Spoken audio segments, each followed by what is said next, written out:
ಬಾಗಲಕೋಟೆ ಉಪಚುನಾವಣೆಯ ಹಿನ್ನೆಲೆಯಲ್ಲಿ ಕರ್ನಾಟಕದ ಮಾಜಿ ಮುಖ್ಯಮಂತ್ರಿಗಳು ಹಾಗೂ ಹಾವೇರಿ ಗದಗ ಲೋಕಸಭಾ ಕ್ಷೇತ್ರದ ಸಂಸದರು ಆಗಿರುವ ಶ್ರೀ ಬಸವರಾಜ ಬೊಮ್ಮಾಯಿಯವರು ಇಂದು ಬಾಗಲಕೋಟೆಯ ಮಹೇಶ್ವರಿ ಕಲ್ಯಾಣ ಮಂಟಪದಲ್ಲಿ ವ್ಯಾಪಾರಸ್ಥರ ಸಭೆ ನಡೆಸಿ ಮತಯಾಚನೆ ಮಾಡಿದ್ದಾರೆ.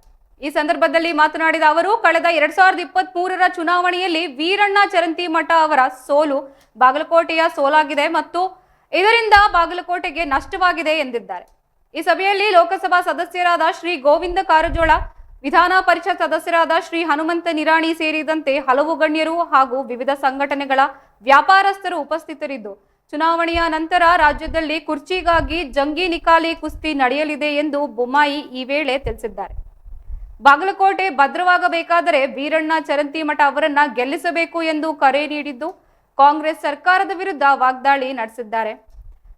ಕೃಷ್ಣಾ ಮೇಲ್ದಂಡೆ ಯೋಜನೆಗೆ ಪ್ರತಿ ವರ್ಷ 10,000 ಕೋಟಿ ರೂಪಾಯಿ ನೀಡುವುದಾಗಿ ಹೇಳಿ 5 ಪೈಸೆಯನ್ನು ನೀಡಿಲ್ಲ ಎಂದು ಟೀಕಿಸಿದ್ದು, ಸಿದ್ದರಾಮಯ್ಯನವರ ವಿರುದ್ಧ ವಾಗ್ದಾಳಿ ನಡೆಸಿದ ಈಗ ವೈದ್ಯಕೀಯ ಕಾಲೇಜು ಮಾಡುತ್ತೇನೆಂದು ಸುಳ್ಳು ಹೇಳುತ್ತಿದ್ದಾರೆಂದು ಆರೋಪಿಸಿದ್ದಾರೆ. ವೀರಣ್ಣ ಚರಂತಿಮಠ ಅವರು ಬಾಗಲಕೋಟೆಯ ಅಭಿವೃದ್ಧಿಗಾಗಿ ಮಾತ್ರ ದುಡಿಯುತ್ತಾರೆ, ಅವರಂತಹ ರಾಜಕಾರಣಿಗಳು ಅಪರೂಪ ಎಂದಿದ್ದಾರೆ ಬೊಮ್ಮಾಯಿ.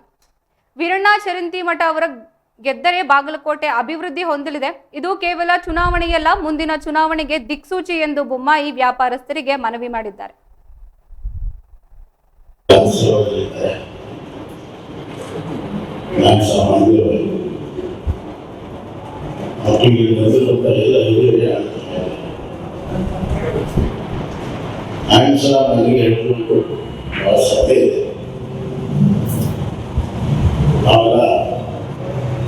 ಬಾಗಲಕೋಟೆಯ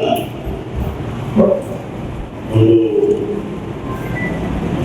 ಭದ್ರಕೋಟೆಯಾಗಿ ಎಲ್ಲ ಆತ್ಮೀಯರುಗಳು